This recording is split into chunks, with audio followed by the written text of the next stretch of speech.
The 5-minute vote on backbench speeches will now apply. Sir Christopher Chope.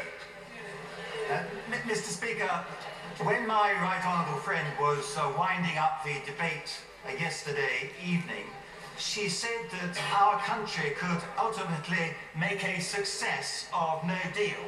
Although, of course, she was emphasising that she didn't believe that that was the best outcome.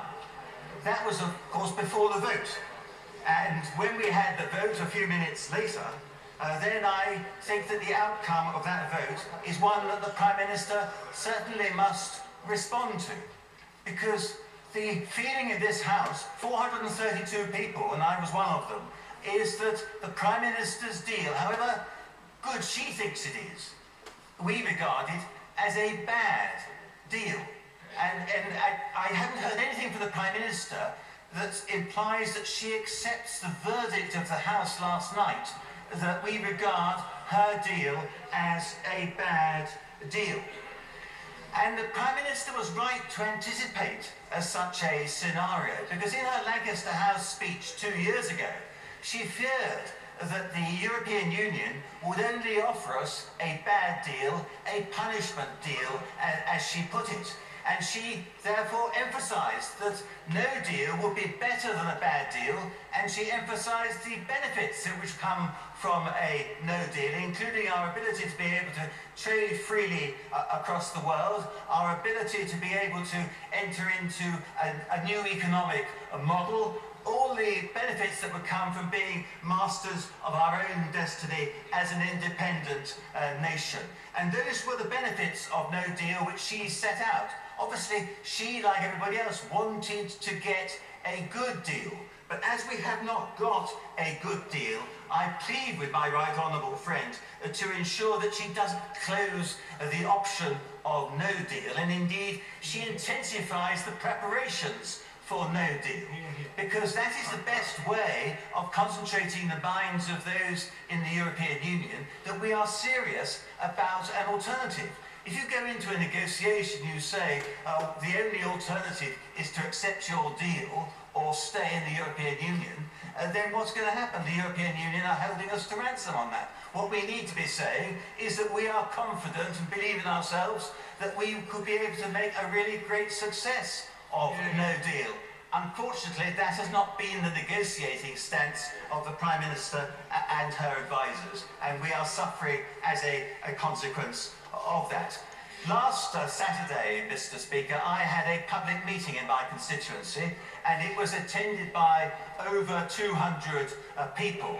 There was a lot of anxiety expressed at that meeting about whether or not the Brexit that we had been promised would actually be delivered. And it's great to hear the Prime Minister reasserting her commitment to deliver Brexit.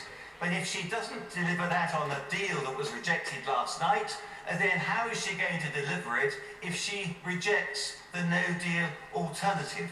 And my constituents were very, very worried about the fact that they could see the referendum commitment to leaving the European Union somehow being undermined by the Prime Minister and by the government, and that in turn was undermining their trust. I'll give way very quickly.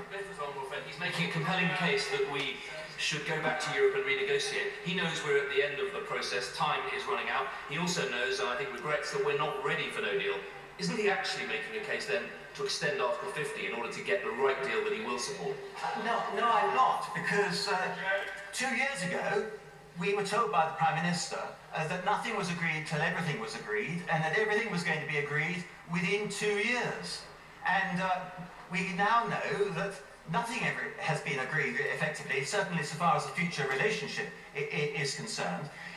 Just trying to buy more time is not going to solve this problem. What needs to happen is that we need to leave the European Union on the 29th of March, and then we can have negotiations following on from that, where we will be standing on a level playing field, able to stand up for our own interests, and we will have called the European Union's bluff, because what they're trying to do is they're trying to undermine our ability to be able to do what we want to do in this situation.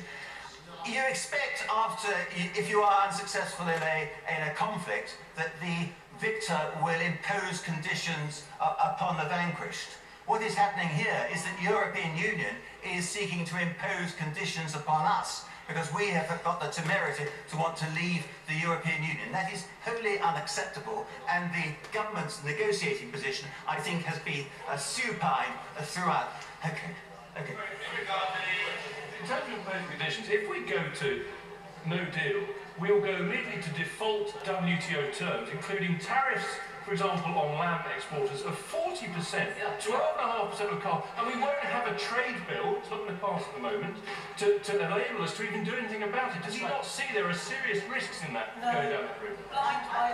Engage in trying to respond to all the scaremongering, and then my honourable friend is good at the scaremongering. Let's recall the fact that our Prime Minister herself has said that no deal is better than a bad deal. The House of Commons has said that this is a bad deal. Therefore, why don't we go nap on no deal and get on with it and actually thereby deliver for the people the result that they wanted in the referendum? And certainly my constituents are looking eagerly towards the prospect of being able to have no deal on the 29th of March.